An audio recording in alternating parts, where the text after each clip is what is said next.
Good morning friends. पिछला जो अपना क्लास थी, पिछली क्लास में हमने प्लाज्मा मेम्ब्रेन के बारे में अध्ययन किया था।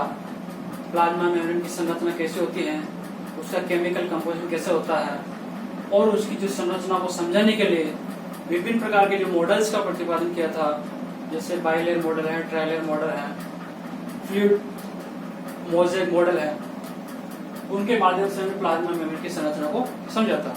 आज हम प्लाज्मा मेम्ब्रेन के जो फंक्शंस होते हैं, विभिन्न प्रकार के जो कार्य होते हैं, उन कार्यों के बारे में अध्ययन करेंगे। प्लाज्मा मेम्ब्रेन के कार्यों के बारे में अध्ययन करने से पूर्व पहले हमें एक सरसरी नजर से देखना चाहिए कि इसकी जो संरचना कैसी होती है, संरचना में क्या क्या स्पेसिफिक कैरेक्टर्स होते हैं। जैसे कि ये जो डायग्राम है, ये डायग्राम प्लाज्मा मेम्ब्रेन का है। प्लाज्मा मेम्ब्रेन इसमें दिखाया गया कि पेरिफेरल प्रोटीन्स होते हैं, सबसे बाहर पेरिफेरल होते हैं। नीचे भी जो जिसमें प्लाज्मा मेम्ब्रेन की द्विस्त्रीय होती है, तो एक इस तरफ बाहर कोशिका भित्ति होता है, वहां पर भी पेरिफेरल प्रोटीन होंगे, और एक इस तरफ जो कि साइटोप्लाज्म कोशिका द्रव्य होता है, वहां पर भी पेरिफेरल प्रोटीन होते हैं। कुछ प्रोटीन्स जो लिपिड लेयर है, वो लिपिड लेयर में, क्योंकि ये अर्धतल होती है, सेमी फ्लूइड होता है, अर्धतल होने के कारण से कुछ जो प्रोटीन्स है इसके अंदर एम्बेड हो जाते हैं, इस प्रकार से अंतःस्थापित हो जाते हैं। तो अंतःस्थापित जो प्रोटीन्स है, इनको हम इंटीग्रल प्रोटीन्स के नाम से जानते हैं।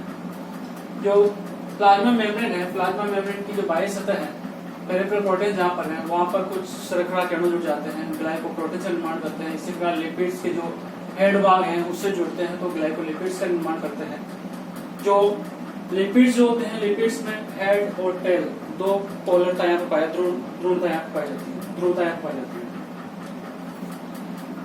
इसी प्रकार से जो ग्लूकोज की जो इकाइयां आपस में जुड़ जाती हैं, एक चेन का निर्माण हो जाता है, और इस चेन को हम कहते हैं ग्लाइकोकेलिक्स। क्या कहते हैं इसको? ग्लाइकोकेलिक्स। इस प्रकार से इसकी एक जनरल स्ट्रक्चर होती है। अब इसके स्पेसिफिक कैरेक्टर क्या होते हैं प्लाज्मा मेम्ब्रेन के? प्लाज्मा मेम्ब्रेन के स्पेसिफिक कैरेक्टर में होता है, पहला होता है सेमी परमेबिलिटी, अर्धपारगम्यता। जितने भी प्लाज्मा मेम्ब्रेन होते हैं वो अर्धपारगम्य होती है।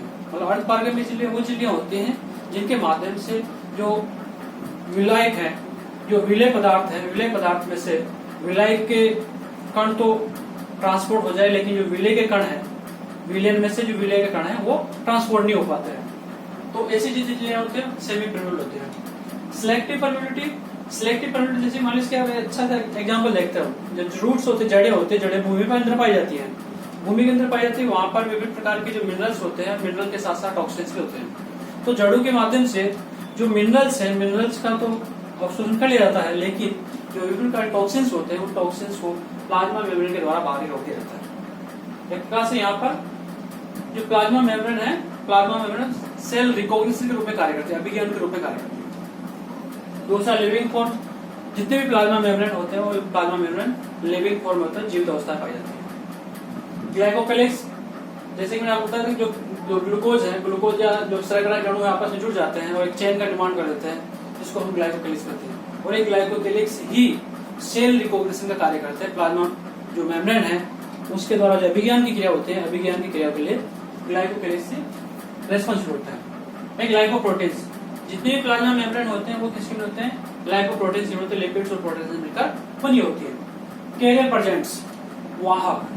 जो प्लाज्मा मेम्ब्रेन है, प्लाज्मा मेम्ब्रेन के स्ट्रक्चर में देखते हैं कि जो इंटीग्रल प्रोटीन्स होते हैं, जो कि लिपिड्स के अंदर एम्बेडेड है, ये प्रोटीन्स ही कई बार क्या करते हैं? कैरियर्स के रूप में कार्य करते हैं, वाहक के रूप में कार्य करते हैं। जैसे मान लीजिए बाहर से कोई कण आ रहे हैं, तो उन कणों को, जैसे मान लीजिए शर्करा है, एमिनो एसिड्स है, उनको किसी कैरियर के माध्यम से यहाँ से लेना और यहाँ से लेकर के वापस यहाँ अंदर जो साइटोप्लाज्म वहां पर छोड़ देना, उस सतह पर छोड़ देना और वापस अपने स्थान पर चले जाना। तो इस प्रकार की जो कण होते हैं वो क्या कहलाते हैं? कैरियर्स कहलाते हैं। एक इलास्टिसिटी, जितने प्लाज्मा मेम्ब्रेन होते हैं उनमें इलास्टिसिटी, प्रत्यास्थता का गुण पाया जाता है। प्रत्या लचीली होती है। तो लचीली होने के कारण जो कोशिका है कुछ का आकार को भी निश्चित करती है, उसकी जो कोशिका का आकार है उसको निश्चित करते हैं। वो कई बार से मान लो दबाव बढ़ जाता है, तो दबाव पड़ने के बाद वो क्या फैल जाती है और उस कोशिका को फटने से बचा लेती है। इस प्रकार से ये इसके स्पेसिफिक कैरेक्टर्स है और ये जनरल इसकी संरचना है। नेक्स्ट जो अब अपना जो मेन जो टॉपिक है उस पर आता है, functions of plasma membrane. Plasma membrane के कार्य। पहला जो कार्य होता है permeability,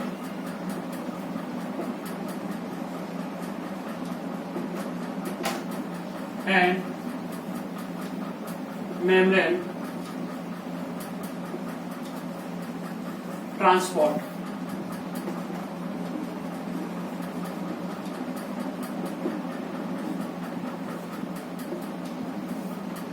पारगम्यता के आधार पर, परमेबिलिटी के आधार पर जो कोशिकाएं हैं या जो मेम्ब्रेन्स जो होती है, झिल्लियां होती है, वो 4 प्रकार की होती है। कौन कौन सी? अपारगम्य, ऐसी झिल्लियां जिनके माध्यम से किसी प्रकार के पदार्थ, न सॉल्वेंट न विलयक, न तो विलय न विलय के कण, किसी प्रकार का कण क्या होता है वहां पर पारगम्य नहीं होता। जैसे क्यूटीन है जो कि एपिडर्मिस के बाहर पाए जाते हैं, तो क्यूटीन के माध्यम से किसी प्रकार का वो एक प्रकार से इम्परमेबल है, अपारगम्य होती है। दूसरी होती है एक होती है इम्परमेबल,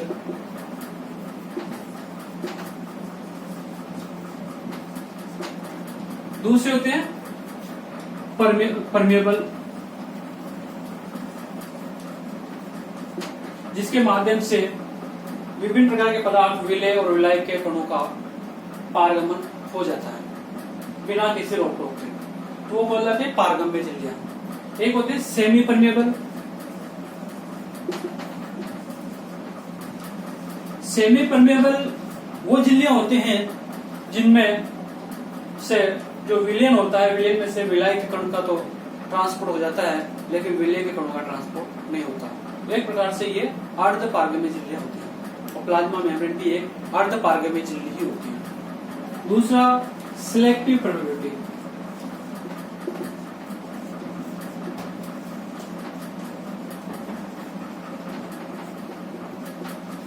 सिलेक्टिव परमेबिलिटी, चयनात्मक पारगम्यता।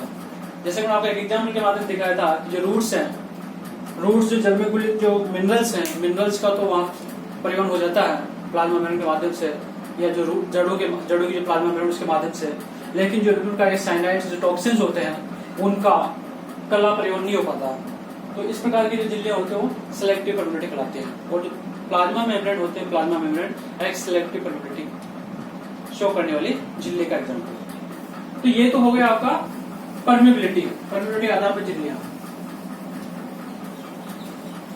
नेक्स्ट है डिफ्यूजन, विसरण। इसी में आता है परमेबिलिटी में पारगम्यता विसरण। विसरण एक भौतिक क्रिया होती है, इसमें जो विलय पदार्थ है वो अधिक सांद्रता से कम सांद्रता की ओर पारगमित हो जाता है। यहाँ पर किसी प्रकार की झिल्लियों और अर्ध पारगम्य झिल्ली की आवश्यकता नहीं होती है, तो वो कहलाता है डिफ्यूजन। मतलब ये एक प्रकार से जो सांद्रता प्रवणता है उसके अनुसार कार्य करता है। मतलब विलय पदार्थ का क्या होता है, विलय पदार्थ जैसे मान लीजिए इत्र है, इत्र की मैं अगर बोतल को मैं कहीं छोड़ता हूँ, मतलब कमरे में कहीं खोलता हूँ, तो कुछ समय बाद ही पूरे कमरे में क्या होते हैं वो फैल जाते हैं। तो ये एक प्रकार से विसरण है। विसरण में एक दूसरा होता है सुगमित विसरण। सुगमित विसरण, फैसिलिटेटेड डिफ्यूजन। फैसिलिटेटेड डिफ्यूजन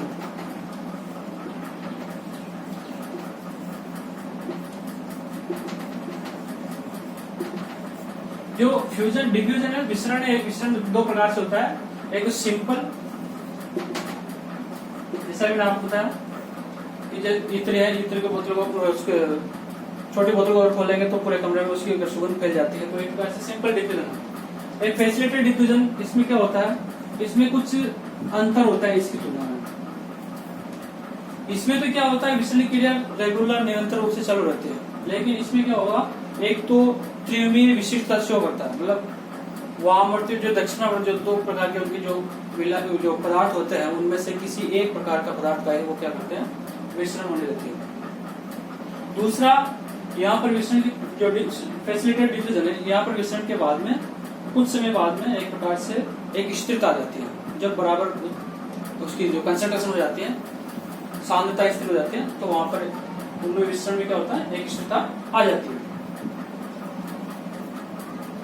इस प्रकार से डिफ्यूजन के बाद में होता है ऑस्मोसिस।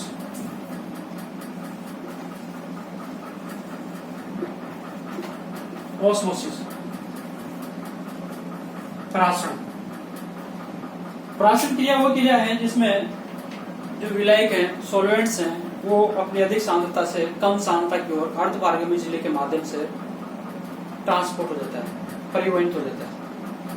तो ये जो क्रिया होती है वो ऑस्मोसिस कहलाते हैं, प्राशन कहलाते हैं। प्राशन दो प्रकार का होता है, एंडोस्मोसिस होता है और एक्सोस्मोसिस होता है, अंतःप्राशन और बाह्यप्राशन। यदि जो अर्धपारगम्य झिल्ली है, अर्धपारगम्य झिल्ली से माध्यम से दो विलयन को इकट्ठा कर दिया, इकट्ठा करने के बाद में अगर झिल्ली के अंदर जो कोशिका है, कोशिका जो साइटोप्लाज्म है, उसकी सांद्रता बाह्य जो विलयन है उसकी सांद्रता की तुलना में अधिक है, कंसंट्रेशन अधिक है, अर्थात जल की मात्रा कम है, तो जो जल बाहर का जो विलयन है वहां से सॉल्वेंट पदार्थ जो जल है वो अंदर आ जाता है। इसको एंडोस्मोसिस कहा जाता है।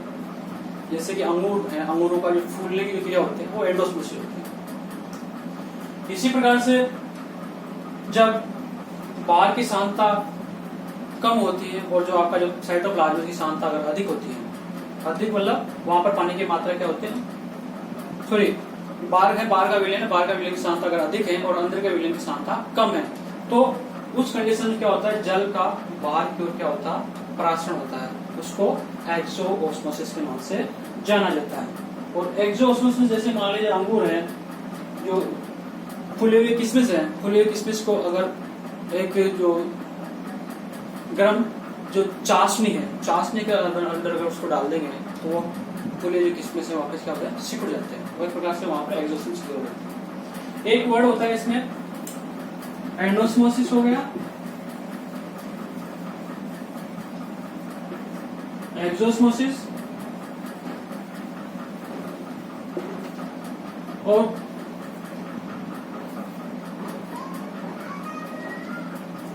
प्लाज्मोलाइसिस।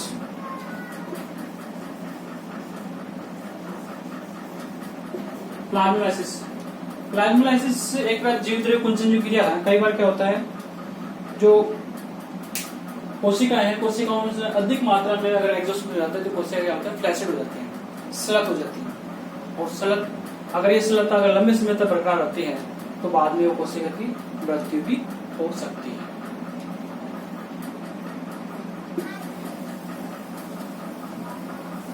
नेक्स्ट है एक्टिव ट्रांसपोर्ट। ठीक है, आगे आपका एक्टिव ट्रांसपोर्ट, सक्रिय परिवहन। सक्रिय परिवहन अभी तक हमने जो ऑस्मोसिस, डिफ्यूजन और जो उसकी परमेबिलिटी का जो अध्ययन किया था, वहां पर जो पदार्थ हैं, सॉल्वेंट्स हैं, विलय हैं, उनकी जो परिवहन जो हो रहा था वो एक प्रकार से उनकी अधिक सांद्रता से कम सांद्रता की ओर हो रहा था, किसी जिले के माध्यम से या भौतिक अवस्था में। लेकिन यहाँ पर जो एक्टिव ट्रांसपोर्ट है, सक्रिय परिवहन है, सक्रिय परिवहन सांद्रता प्रवणता के विपरीत होता है। सांद्रता जैसे मान लीजिए आपने एक मोटर देखी है, 3 मंजिला इमारत है और मंजिला जो इमारत है, इमारत के ऊपर अगर पानी चढ़ाना है, आप फिर जो पानी का ट्रांसपोर्ट करना है तो वहां पर अपन उसको मोटर के माध्यम से चढ़ाते हैं। तो मोटर एक प्रकार से यहाँ पे एक एनर्जी वहां पर कंज्यूम होती है। तो इस प्रकार जो एक्टिव ट्रांसपोर्ट होता है, एक्टिव ट्रांसपोर्ट में क्या होता है, विभिन्न प्रकार के जो एटीपीज होते हैं, एटीपी जो होते हैं, एटीपी जो ऊर्जा होती है वो यहाँ पर संचित होती है। और एटीपी ऊर्जा संचित होने के कारण से जो विलायक के विलयक पदार्थ के जो कण है, अणु है, उनका जो परिवहन होता है, उनका सांद्रता प्रवणता के विपरीत भी उनका परिवहन हो जाता है। नेक्स्ट है को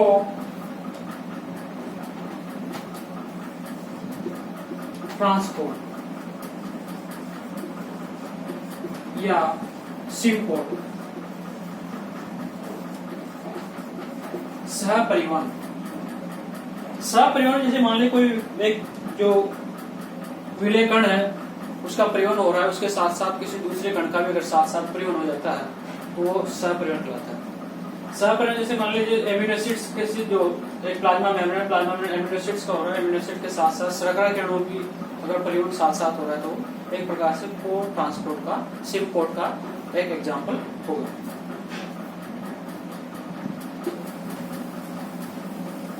नेक्स्ट जो इसका जो